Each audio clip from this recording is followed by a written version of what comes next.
চাঁদ দেখে ঈদ করো, তাহলে এক নাম্বার কাজ পেয়ে গেলাম, চাঁদ দেখে রোজা রাখা। তাহলে আমরা চাঁদ তালাশ করব, এটা হলো এক নাম্বার কাজ। দুই নাম্বার, চাঁদ দেখে দোয়া পড়ব। দোয়া তিরমিজির হাদিস 3451 নম্বর হাদিস। তলহা রাদিয়াল্লাহু তাআলা আনহুর বর্ণনা, রাসূলুল্লাহ সাল্লাল্লাহু আলাইহি সাল্লাম যখন নতুন চাঁদ দেখতেন তখন এই দোয়াটা পড়তেন। চলেন আমরাও পড়ি, আল্লাহুম্মা আহিল্লাহু আলাইনা বিল ইউমনি ওয়াল ঈমান ওয়াস সালামাতি ওয়াল ইসলাম রব্বি ওয়া রব্বুকাল্লাহ। এ হলো দুই নাম্বার করণীয়। এক নাম্বার চাঁদ দেখা, দুই নাম্বার চাঁদ দেখে দোয়া পড়া। তিন নাম্বার, রমজান মাসের প্রথম রাত যখন হবে ওই রাতে তারাবির নামাজ পড়া। তারাবি সাহাবায়ে কেরামের ঐক্য মতে 20 রাকাত তারাবি পড়ব। সাহাবায়ে কেরামের ঐক্য মতে কয় রাকাত তারাবি পড়ব? এটা সাহাবায়ে কেরাম এই ব্যাপারে ঐক্যমত, 20 রাকাত তারাবি পড়া।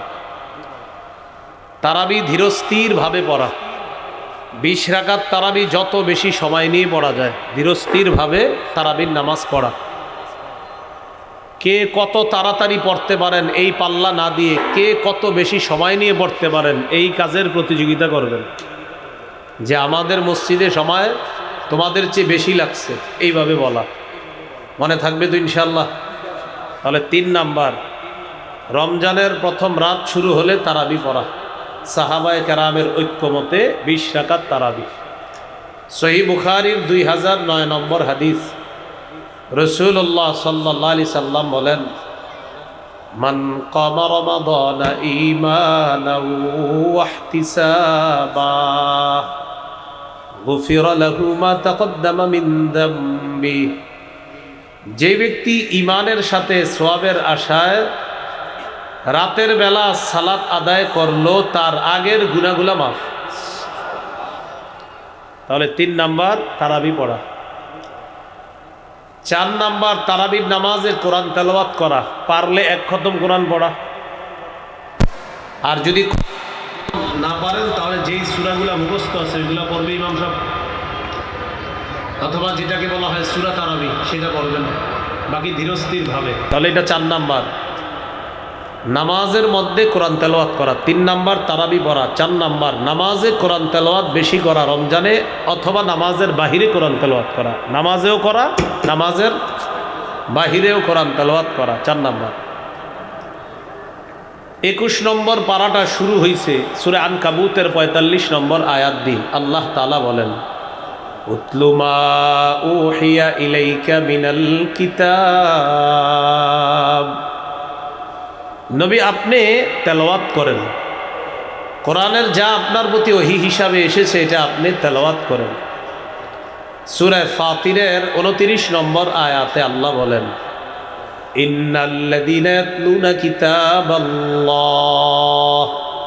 ওয়া আকামুস সালাহ ওয়া আনফাকু মিম্মা রাযাকনাহুম সিররাও ওয়া আলানিয়া। যারা আল্লাহর কিতাব তেলাওয়াত করে, যারা নিয়মিত 5 ওয়াক্ত নামাজ পড়ে, যারা আমার দেয়া রিজিক থেকে দান সদকা করে, প্রকাশ্যেও দান করে, গোপনেও দান করে, ইয়ারজুনা তিজারাতাল লান তাবুর। এই 3টি অভ্যাস যার থাকবে, নিয়মিত কোরআন তেলাওয়াত, নিয়মিত 5 ওয়াক্ত নামাজ, নিয়মিত দান সদকা। আবার বলছি, মরণ পর্যন্ত 3টি অভ্যাস নিজের করে নেন। নিয়মিত কোরআন তেলাওয়াত যতটুকু পারা যায়, নিয়মিত 5 ওয়াক্ত নামাজ, আর নিয়মিত সাধ্য অনুযায়ী দান সদকা। আল্লাহ বলেন তারা এমন ব্যবসার আশা করে, লান তাবুর, যে ব্যবসা কখনো লস হবে না, শুধু লাভ আর লাভ, এই ব্যবসা কখনো ধ্বংস হবে না। তাহলে নিয়মিত কোরআন তেলাওয়াত করা আমাদের সকলের উচিত। অন্তত 40 দিনে 1 খতম কোরআন পড়া। 40 দিনে, কয় দিনে পারেন? 3 দিনে 1 খতম পড়েন, না পারলে 7 দিনে, না পারলে 10 দিনে পড়েন, না পারলে 30 দিনে প্রতিদিন 1 পারা করে। আর চেষ্টা করা যে অন্তত 40 দিনে 1 খতম কোরআন পড়া। তিরমিজির হাদিসে আসছে, قال رسول الله صلى الله عليه وسلم لعبد الله بن عمرو, রাসূলুল্লাহ সাল্লাল্লাহু আলাইহি সাল্লাম আব্দুল্লাহ ইবনে আমর রাদিয়াল্লাহু তাআলা আনহুম, এই আব্দুল্লাহ ইবনে আমর রাদিয়াল্লাহু তাআলা আনহুকে আল্লাহ রাসূল সাল্লাল্লাহু আলাইহি সাল্লাম বললেন, ইকরাইল কুরআনা ফি 40, তুমি 40 দিনে 1 খতম কোরআন পড়ো। নবীজি বললেন অন্তত 40 দিনে 1 খতম কোরআন পড়ো। আমাদের উচিত 40 দিনে অন্তত 1 খতম কোরআন পড়া। তাহলে 4 নাম্বার কাজ রমজানে নামাজেও তেলাওয়াত করা, নামাজের বাহিরেও তেলাওয়াত করা। আল্লাহ তৌফিক দান করেন। সহিহ মুসলিমের হাদিস, قال رسول الله صلى الله عليه وسلم اقرأوا القرآن, নবীজি বলেন তোমরা কোরআন পড়ো। فإنه يأتي يوم القيامة شفيعا لأصحابه, কোরআন কিয়ামতের ময়দানে পাঠকের জন্য সুপারিশকারী হিসাবে উপস্থিত হবে। এই জন্য আমাদের উচিত নিয়মিত কোরআন পড়া। রাসূলুল্লাহ সাল্লাল্লাহু আলাইহি সাল্লাম বলেন, আমি আপনি যখন মারা যাব, ইউতার রাজুলু ফি কবরিহি, আমাকে আপনাকে কবরে রাখা হবে। রাখার পর ইদা উতিয়া বিরাসিহি, ফেরেশতা আযাব নিয়ে আসবে মাথার কাছে, ফেরেশতা মাথার কাছ দিয়ে আযাব নিয়ে আসবে। ফাদাফাআতহু তিলাওয়াতুল কুরআন, মাথার কাছে আযাব আসলে কোরআন তেলাওয়াত বাধা দিবে আযাবকে। না না না, এখানে আসা যাবে না। মাথার কাছে আযাব আসলে কোরআন তেলাওয়াত ওই আযাবকে বাধা দিবে। ওয়া ইদা উতিয়া বিয়াদাইহি, মাথার কাছ দিয়ে আসতে না পাইরা এবার আসবে হাতের কাছ দিয়ে আযাব। দাফাআতহু সাদাকা, সদকা বাধা দিবে না, এখানে আসা যাবে না, এই হাত দিয়ে সে সদকা করছে। ওয়া ইদা উতিয়া বিরিজিলাইহি দাফাআহু মাশিয়ুহু ইলাস সালাহ আও ইলাল মসজিদ, এরপর আযাব আসবে পায়ের কাছ দিয়ে। মসজিদে হেঁটে যাওয়া আর আসা, এই হাঁটা, এই আসা যাওয়াটা, সে যে মসজিদে যাইতো নামাজ পড়তে, এই আগমন মসজিদ থেকে তার আসা যাওয়াটাই আযাবকে বাধা দিয়ে বলবে এই পা দিয়ে সে নামাজে গিয়েছে, এখানে আসার সুযোগ নাই, যাও। তাহলে মাথার কাছ দিয়ে আসলে তেলাওয়াত বাধা দিবে, হাতের কাছ দিয়ে আসলে সদকা বাধা দিবে, পায়ের কাছ দিয়ে আসলে নামাজে যে গিয়েছেন আপনি, এই হাঁটা আসা যাওয়াটা বাধা দিবে না। এই পা দিয়ে সে মসজিদে গিয়েছে, নামাজ পড়েছে, এখানে আসার কোনো সুযোগ নেই। করব তো তেলাওয়াত ইনশাআল্লাহ, আল্লাহ তৌফিক দান করেন। তো রাসূলুল্লাহ সাল্লাল্লাহু আলাইহি সাল্লাম আমরা সবচেয়ে বেশি ভালোবাসি, ঠিক না, আল্লাহ নবীকে। এরপরে আমরা সবচেয়ে বেশি ভালোবাসি আল্লাহকে, এরপর আল্লাহ রসুলকে, এরপর জিহাদকে আমরা সবচেয়ে বেশি ভালোবাসি। এখন আমরা কারা কারা চাই আল্লাহ এবং তার রসুল আমাদেরকে ভালোবাসুক, এটা কারা কারা চাই? কথাটা বুঝছেন? আমরা আল্লাহকে ভালোবাসি, ঠিক না, আমরা রসুলকে ভালোবাসি, ঠিক তো? আল্লাহ এবং আল্লাহ রসুল আমাদেরকে ভালোবাসুক সবাই চাই। قال رسول الله صلى الله عليه وسلم من سره أن يحبه الله ورسوله فليقرأ في المصحف, কোন ব্যক্তি যদি চায় আল্লাহ এবং তার রসুল তাকে ভালোবাসুক, এই দেখেন উনি চায় আল্লাহ এবং তার রসুল তাকে ভালোবাসুক, নবীজি বলেন ফালইকরা ফিল মাসহাফ, তাকে জানায় দাও সেজন্য কোরআন পড়ে। কোরআন পড়লে তাকে আল্লাহ ভালোবাসবে, আমি রসুলও তাকে ভালোবাসবো। কোরআন পড়া, আমরা আল্লাহকে ভালোবাসি, আমরা রসুলকে ভালোবাসি। এখন আমরা চাইতেছি আল্লাহ আর রসুলও আমাদেরকে ভালোবাসুক। নবী বলেন তুমি কোরআন পড়ো, তোমাকে আল্লাহ ভালোবাসবে, আমি নবীও তোমাকে ভালোবাসবো। তো রমজান মাসে 4 নাম্বার কাজ নামাজে কোরআন তেলাওয়াত করা বেশি বেশি, আবার নামাজের বাহিরেও কোরআন তেলাওয়াত করা। আল্লাহ তৌফিক দান করেন। কোরআন পড়ার সময় একটু সুন্দরভাবে কোরআন পড়ার চেষ্টা করব।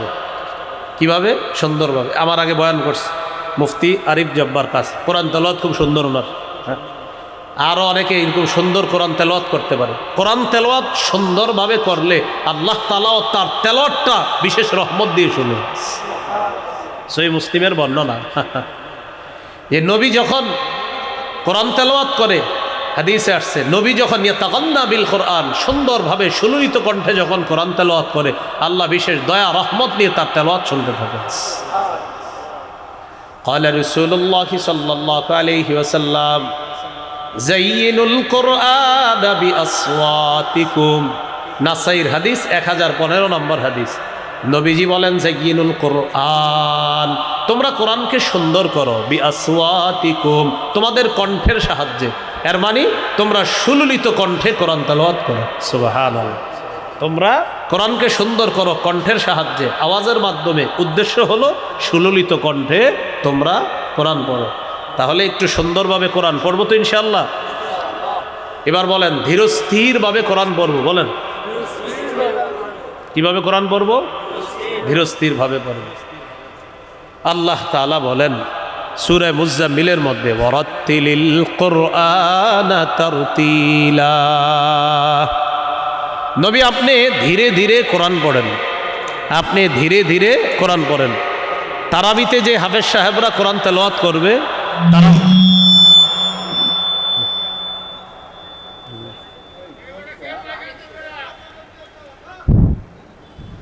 তো আল্লাহ তাআলা বলেন ওয়ারাত্তিলিল কুরআনা তারতিলা, আপনি ধীরে ধীরে কোরআন তেলাওয়াত করেন।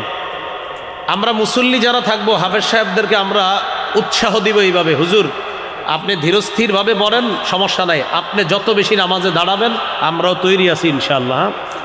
যে রমজান মাসে যত বেশি নামাজে দাঁড়িয়ে থাকা যায়, হ্যাঁ, আল্লাহ তৌফিক দান করেন।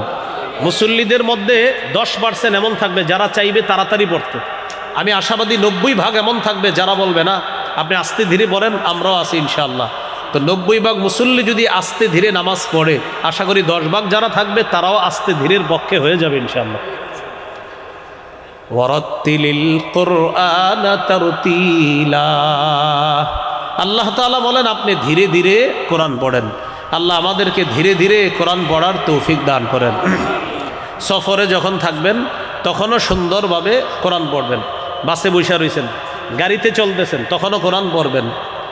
আব্দুল্লাহ ইবনে মুগাফফাল রাদিয়াল্লাহু তাআলা আনহু তিনি বলেন, রাআইতু রাসূলুল্লাহি সাল্লাল্লাহু আলাইহি ওয়াসাল্লাম ইয়াকরাউ ওয়া হুয়া আলা নাকাতিহি আও জামালিহি। আমি নবীজিকে দেখেছি উটনির উপরে অথবা ওটের উপরে বৈশা আল্লাহ রাসূল কোরআন পড়তেছে। ওটের উপরে বৈশা নবী কোরআন পড়তেন না। পুরাটা শেষ করিনি হাদিস। ওয়াহিয়া তাসিরু বিহি, ওট আল্লাহ রাসূলকে নিয়ে চলতেছে আর নবী তেলাওয়াত করতেছে। তাহলে ওট নবীরে নিয়ে চলতেছে আর নবীজি তেলাওয়াত করতেছে। সাহাবী বলেন কিভাবে তেলাওয়াত করতেছিল জানো? আমি নবীজিকে শুনলাম নবীজি সূরাতুল ফাতহি তেলাওয়াত করতেছে। 26 পারায় দেখবেন একটা সূরা আছে, কি নাম? সূরাতুল ফাতহি। 26 পারার 10 নম্বর পৃষ্ঠাটা যেই সূরা দিয়ে শুরু হয়েছে, এই সূরাটার নাম সূরাতুল ফাতহি। আমি নবীজিকে শুনলাম নবী সূরায় ফাত তেলাওয়াত করতেছে। জানো কিভাবে? ওয়া হুয়া ইউরাজ্জিউ, নবী ছন্দময় করে খুব সুন্দর আওয়াজে প্রাণবন্ত করে তেলাওয়াত করতেছিলেন আর ওট নবীকে নিয়ে চলতেছিল। আহারে আমার নবীর তেলাওয়াত না জানি কেমন ছিল। হ্যাঁ, নবীজি হাদিসে আসছে ওয়া হুয়া ইউরাজ্জিউ, যে নবীজি তেলাওয়াতটা যখন করতেছিলেন আমি দেখলাম সূরাতুল ফাতহি তেলাওয়াত করতেছিলেন ছন্দময় করে, স্পন্দন সৃষ্টি করে। সৌদি আরবের আব্দুর রহমান আস-সুদাইস, ওনার তেলাওয়াত শুনলে দেখবেন আমাদের মাঝেও একটা কেমন যেন হিট কাজ করে। হ্যাঁ, যে আলাদা, আহারে আরো বড়ুক আরো বড়ুক, ক্লান্তি লাগে না, আরো বড়ুক আরো পড়তে থাকুক। তো এইভাবে এই যুগের একটা মানুষের কোরআন তেলাওয়াত যদি এত সুন্দর হয়, যার উপরে আল্লাহ কোরআন নাজিল করেছেন তার তেলাওয়াত কত সুন্দর। নবীজি স্পন্দন সৃষ্টি করে তেলাওয়াত করতেছেন। আমাদের বাংলাদেশের ওই হাফেজ সালেহ আহমদ তাকরিম, হ্যাঁ, কি অসাধারণ তেলাওয়াত, সুবহানাল্লাহ। তেলাওয়াত যখন করে আপনার কোনো ক্লান্তি আসবে না, আপনার মনে হবে এত তাড়াতাড়ি কেন শেষ করলো, এটা মনে হবে আপনার। তো আমরা সুন্দরভাবে কোরআন পড়ার চেষ্টা করব, বলেন ইনশাআল্লাহ। যেই সমস্ত আয়াতের মধ্যে আযাব গজবের কথা আছে ওইগুলো 2-3 বার দোহরায়া দোহরায়া পড়ার চেষ্টা করব। আর কোরআনের কিছু অর্থ যদি বুঝেন আপনি, তাহলে আযাব সম্বলিত আয়াতগুলো একটু দোহরায়া পড়া যায়। সূরা মাইদা, কোন সূরা? সূরা মাইদা 118 নম্বর আয়াত। কত নম্বর আয়াত? এই আয়াতটা একদিন নবীজি তাহাজ্জুদে পড়তেছিলেন, পুরা রাত শুধু এই আয়াতটা পড়ছে। একটা আয়াত সারা রাত পড়ছে, একটা আয়াত। সূরা মাইদার 118 নম্বর আয়াত। আবু যর গিফারি রাদিয়াল্লাহু তাআলা আনহু বলেন, একদিন রাতের বেলা দেখলাম নবী নামাজে দাঁড়িয়েছে, তাহাজ্জুদ নামাজ। নবীজি সাল্লাল্লাহু আলাইহি ওয়াসাল্লাম নামাজে যখন দাঁড়াইছেন, নবী একটা আয়াত তেলাওয়াত করা শুরু করলেন, যেটা সূরা মাইদার মধ্যে আছে। ইয়ারুদ্দুহা, নবী বারবার তেলাওয়াত করতেছিলেন, হাত্তা আসবাহা ইয়ারুদ্দুহা, নবীজি সকাল করে ফেলছে এক আয়াত তেলাওয়াত করতে করতে।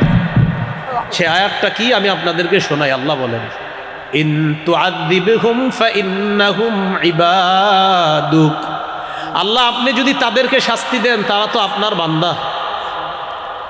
আল্লাহ আপনি যদি তাদেরকে শাস্তি দেন তারা তো আপনারই বান্দা। ওয়া ইন তাগফির লাহুম ফাইন্নাকা আনতাল আজিজুল হাকীম, আল্লাহ আপনি যদি আপনার বান্দাদেরকে মাফ করে দেন আপনি মহাপরাক্রমশালী মহাপ্রজ্ঞাময়। এই আয়াত পুরা রাত নবী তেলাওয়াত করছে। আল্লাহ আপনি যদি তাদেরকে মাফ করেন তারা তো আপনারই বান্দা। মূলত এই আয়াতের ব্যাপারটা কে জানেন? ঈসা নবী। ঈসা নবী আল্লাহকে এটা বলবে, আল্লাহ আমার এই উম্মতকে যদি আপনি শাস্তি দেন, মাবুদ তারা তো আপনারই বান্দা। মানে উম্মতের প্রতি ঈসা নবীর দরদ, ব্যথা, মায়া। আর আল্লাহ আপনি যদি দয়া করে মাফ করে দেন, আপনি তো ক্ষমতা রাখেন মাফ করার। এই আয়াতের বিষয়বস্তুর প্রতি লক্ষ্য রেখে আল্লাহ রসুল সারা রাত বারবার শুধু এই আয়াতটা বলছে যে আমার উম্মতের কি হবে, আমার উম্মতের কি হবে। তাহলে আযাব সম্বলিত আয়াতগুলা বারবার পড়া এটা যায়। মসজিদের মধ্যে যদি একদল মানুষ একত্রিত হয়ে কোরআন তেলাওয়াত করি, আমরা মনে করেন কয়েকজন একসাথে হয়েছে, তখন কোরআন তেলাওয়াত বেশি জোরে না করা। হয়তো কেউ সুবহানাল্লাহ পড়তেছে, কেউ আলহামদুলিল্লাহ পড়তেছে, কেউ হয়তো কোরআন পড়তেছে।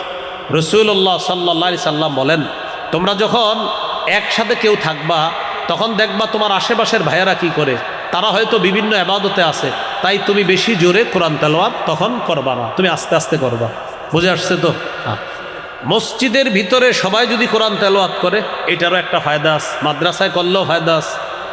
কমপক্ষে 4টা ফায়দা, কোনো সন্দেহ নাই। সুবহানাল্লাহ। যারা কোরআন পড়ে বা কোরআন পড়ায় কমপক্ষে 4টা ফায়দা থেকে খালি নাই। সহিহ মুসলিমের হাদিস, ক্বালা রাসূলুল্লাহ সাল্লাল্লাহু আলাইহি ওয়াসাল্লাম, মাজতামা কওমুন ফি বাইতিন মিন বুয়ুতিল্লাহ ইয়াতলুনা কিতাবাল্লাহ ওয়া ইয়াতাদারাসুনাহু বাইনাহুম ইল্লা নাযালাত আলাইহিমুস সাকিনাহ ওয়া গাশিয়াতুহুমুর রাহমা ওয়া হাফফাতহুমুল মালাইকা ওয়া যাকারাহুমুল্লাহু ফী মান ইনদাহু। রাসূলুল্লাহ সাল্লাল্লাহু আলাইহি সাল্লাম বলেন, আল্লাহর কোনো ঘরে একদল মানুষ একত্রিত হয়ে যদি কোরআন পড়ে অথবা কোরআন অন্যকে পড়ায়, ইল্লা নাজালাত আলাইহিমুস সাকিনা, তাদের উপর আল্লাহর পক্ষ থেকে প্রশান্তি নাজিল হয়, সাকিনা নাজিল হয়। 2 নাম্বার, ওয়া হাফফাতহুমুল মালাইকা, তারা যে একটা মজলিসে বৈশা কোরআন পড়ে পুরা মজলিসটাকে ফেরেশতারা বেষ্টন করে না, পুরা মজলিস। 3 নাম্বার, ওয়া গাশিয়াতহুমুর রাহমা, পুরা মজলিসটাকে রহমত ঢেকে নেয়, পুরা মজলিসটাকে রহমত ঢেকে নেয়। আর ফেরেশতারা যে বেষ্টন করে এটা কিভাবে জানেন? মনে করেন আমরা এই জায়গায় কোরআনের আলোচনা যদি করি, এই পুরা মজলিসটা ফেরেশতারা বেষ্টন করে পুরা আসমান পর্যন্ত, ফেরেশতাদের একটা সারি, গোল সারি আসমান পর্যন্ত পৌঁছে গেছে। 3 নাম্বার। 4 নাম্বার, ওয়া যাকারাহুমুল্লাহু ফী মান ইনদাহ, যারা কোরআন তেলাওয়াত করে, যারা কোরআনের পাঠক, যারা কোরআনের শিক্ষক, তাদের ব্যাপারে আল্লাহ ফেরেশতাদের সাথে আলোচনা করতে থাকে। মনে আসেনি রমজানের 4 নাম্বার কাজ নামাজে তেলাওয়াত করা অথবা নামাজের বাহিরে প্রচুর পরিমাণ তেলাওয়াত করা, করবো তো ইনশাআল্লাহ। 5 নাম্বার কাজ তাহাজ্জুদ পড়া। কি পড়া? তাহাজ্জুদ। 8 রাকাত তাহাজ্জুদ পড়বেন। 8 রাকাত তাহাজ্জুদ পড়া নবীজির 12 মাসের সুন্নাহ। রাসূল সাল্লাল্লাহু আলাইহি সাল্লামের 12 মাসের সুন্নাহ হলো 8 রাকাত তাহাজ্জুদ পড়া। আর তারাবি 20 রাকাত পড়বেন, এটা শুধু রমজানের আমল। এটা সাহাবায়ে কেরামের ঐক্যমত। তারাবি 20 রাকাত প্রথম রাতে পড়বেন। আর সাহরির সময় যেহেতু আল্লাহ উঠায়া দিবেন, নবী সারা বছর 8 রাকাত তাহাজ্জুদ পড়তেন। আপনিও চেষ্টা করবেন সারা বছর পড়তে। তো যেহেতু পারেন না, রমজানে যেহেতু সাহরির সময় ওঠেন, কমপক্ষে 8 রাকাত তাহাজ্জুদ পড়ার চেষ্টা করবেন। আল্লাহ তৌফিক দান করেন। 8 রাকাত না পারলে 6, 6 না পারলে 4, 4 না পারলে 2, 2 যেন না ছুটে। তিরমিজির হাদিস 2616 নম্বর হাদিস, রাসূলুল্লাহ সাল্লাল্লাহু আলাইহি সাল্লাম বলেন, আলা আদুল্লুকা আলা আবওয়াবিল খাইর। নবীজি বলেন, কল্যাণের দরজা হলো তিনটা, আমি কি তোমাকে কল্যাণের দরজা সমূহের কথা বলবো না? সবক শিখি আমরা, কল্যাণের দরজা কয়টা? তিনটা। এক নাম্বার আস-সাওমুস জুন্নাহ, এক নাম্বার কল্যাণের দরজা হলো রোজা রাখা। দুই নাম্বার ওয়াস-সাদাকাতু তুতফিউল খাতিআতা কামা ইউতফিউল মাউন নার। দুই নাম্বার কল্যাণের দরজা সদকা করা। নবীজি বলেন, পানি আগুনকে যেমন নিভিয়ে দেয়, সদকা মানুষের পাপগুলাকে ধুয়ে মুছে সাফ করে দেয়। তিন নাম্বার ওয়াসালাতুর রাজুলি মিন জাওফিল লাইল, রাতের বেলা তাহাজ্জুদ পড়া। আপনার যদি ঘরে বরকত প্রয়োজন হয়, তিন আমল বাড়ায় দেন, রোজা রাখেন, সদকা করেন, তাহাজ্জুদ পড়েন, আল্লাহ তৌফিক দান করেন। তাহলে চার নাম্বার তারাবিতেও তেলাওয়াত করা, তারাবির বাহিরেও তেলাওয়াত করা।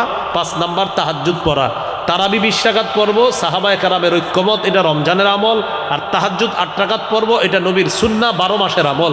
চেষ্টা করব রমজানে আমল করতে ইনশাআল্লাহ। 6 নাম্বার সাহারি খাবো। অনেকে পালোয়ানগিরি দেখায়, সাহারি খায় না, যে আমি না খায় রোজা রাখছি। কে বলছে আপনারা না খাইতে? হ্যাঁ, এটা করবেন না, খাবেন।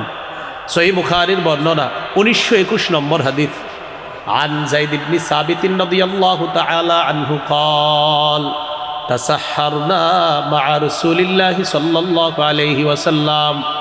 যায়েদ ইবনে সাবিত রাদিয়াল্লাহু তাআলা আনহুর বর্ণনা, তিনি বলেন, আমরা রাসূলুল্লাহ সাল্লাল্লাহু আলাইহি সাল্লামের সাথে সাহরি খেয়েছি, এজন্য আমরাও কি খাবো? সাহরি খাবো। সহিহ বুখারীর 1923 নম্বর হাদিস, قال رسول الله صلى الله عليه وسلم تسحروا فإن في السحور بركتان। নবীজি বলেন, তোমরা সাহরি খাও, সাহরির মধ্যে বরকত আছে। আরেকটা গুরুত্বপূর্ণ কথা মনে রাখবো, আমরা সাহরিতে খেজুর খাবো। বলেন সবাই কি খাবো? হ্যাঁ, সাহরির সময় আমরা খেজুর খাবো সবাই, বলেন ইনশাআল্লাহ। قال رسول الله صلى الله عليه وسلم নি'মা সাহুরুল মুমিনি আত-তামার। নবীজি বলেন, সাহরির সময় খেজুর খাওয়া এটা মুমিনের কতই না উত্তম খাদ্য। ইলিশ মাছ, গরুর গোশত, মুরগি যাই খান, খেজুরও খাবেন, এটা অবশ্যই খাবেন।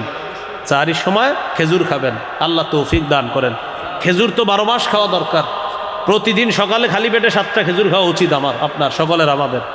7টা আজওয়া খেজুর যদি খাইতে পারেন প্রতিদিন, লাম ইয়াদুররুহু সুম্মুন, তাকে বিষও কোনো ক্ষতি করবে না। বিষ কি ক্ষতি করবে না? আবার খায়েন না, মানে বিষ কিন্তু খায়েন না, এটা গুরুত্ব বুঝাইছে রাসূল সাল্লাল্লাহু আলাইহি সাল্লাম। তাহলে খেজুর এটা নিয়মিত খাওয়া। গর্ভবতী মা বোনদেরকে খেজুর খাওয়াবেন। খাওয়ায় তেঁতুল খাওয়াবেন না, তেঁতুলে মেধা কমে, গর্ভস্থিত সন্তানেরও মেধা কমে। খেজুর খাওয়াবেন, খেজুরে মেধা বাড়বে ইনশাআল্লাহ।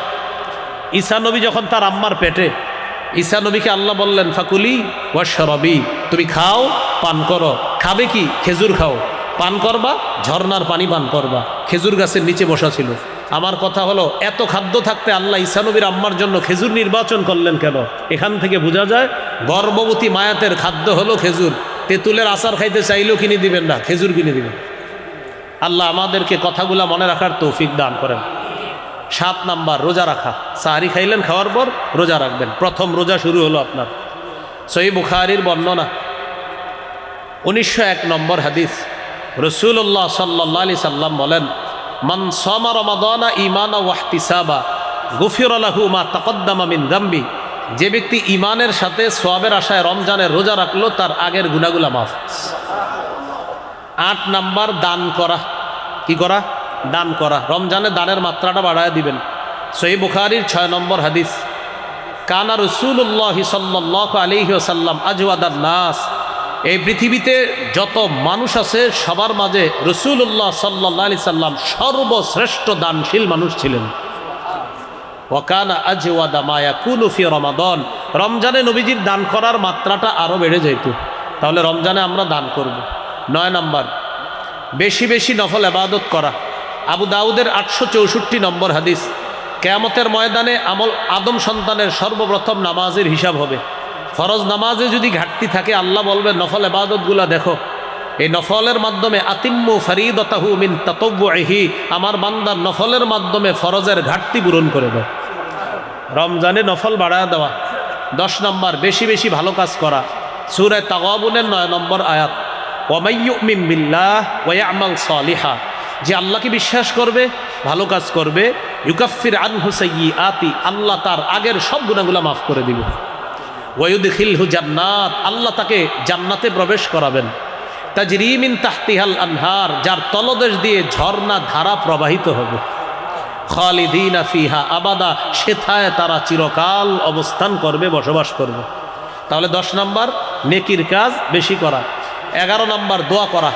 দুটি দোয়া বেশি বেশি করব, বলেন আমার সাথে, আল্লাহুম্মা ইন্নী আসআলুকাল জান্নাহ ওয়া আউযু বিকা মিনান নার। হে আল্লাহ, আমি আপনার কাছে জান্নাত চাই, জাহান্নাম থেকে বানা চাই। এই দুটি দোয়া বেশি বেশি করব। 12 নাম্বার জিকির করা। 4টা জিকির বেশি বেশি করব ইনশাআল্লাহ। কয়টা? রাসূলুল্লাহ সাল্লাল্লাহু আলাইহি সাল্লাম বলেন, আল্লাহর কাছে 4টি জিকির সবচেয়ে প্রিয়। সুবহানাল্লাহ, আলহামদুলিল্লাহ, লা ইলাহা ইল্লাল্লাহ, আল্লাহু আকবার। এই 4টা বেশি বেশি। এই 4টার চেয়ে আরো 2টা আছে, যে 2টা আরো বেশি, মানে 2টা রমজানে বলেন, লা ইলাহা ইল্লাল্লাহ, মানে এটার 4টার মধ্যে এটা হবে সবচেয়ে বেশি। কোনটা? লা ইলাহা ইল্লাল্লাহ। আর আরেকটা বলেন আস্তাগফিরুল্লাহ। আস্তাগফিরুল্লাহটা বেশি পড়া। বলেন ইস্তেগফার যত বেশি হবে গুনাহ তত বেশি ঝরবে। তাহলে ইস্তেগফার বেশি বেশি পড়া। তাহলে 12 নাম্বার জিকির করা, 13 নাম্বার ইফতার করা, 14 নাম্বার ইফতার করানো। 13 ইফতার করা, 14 ইফতার করানো, অনেক ফজিলত। করানোর মধ্যে অনেক ফজিলত। 15 নাম্বার ইফতারের সময় দোয়া করা। তিরমিজির 3598 নম্বর হাদিস। এই হাদিসে আসছে 3 ব্যক্তির দোয়া ফেরত দেওয়া হয় না। 1 নাম্বার আস-সাইমু হাত্তা ইফতিরা, রোজাদার যখন দোয়া করে তার দোয়া ফেরত দেওয়া হয় না। 2 নাম্বার ওয়াল ইমামুল আদিল, ন্যায়পরায়ণ পুরুষ শাসকের দোয়া ফেরত দেওয়া হয় না। 3 নাম্বার ও দাওয়াতুল মাজলুম, মাজলুমের দোয়া ফেরত দেওয়া হয় না। তাহলে 13 ইফতার করা, 14 ইফতার করানো, 15 ইফতারের সময় দোয়া করা। 16 শেষ দশকে ইতিকাফ করা।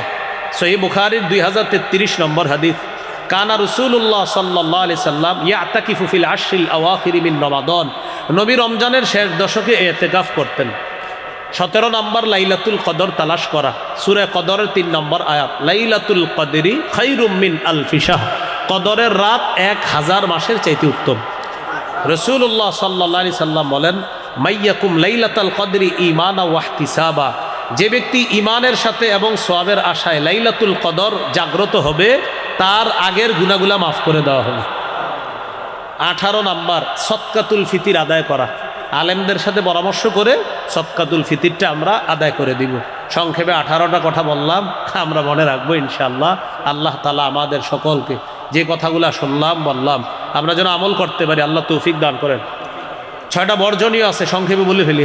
6টা বর্জনীয়। 1 নাম্বার ঝগড়া বর্জন করা, 2 নাম্বার অনর্থক কথা বর্জন করা, 3 নাম্বার মিথ্যা বর্জন করা, 4 নাম্বার গীবত বর্জন করা, 5 নাম্বার লৌকিকতা বর্জন করা, 6 নাম্বার অপচয় বর্জন করা।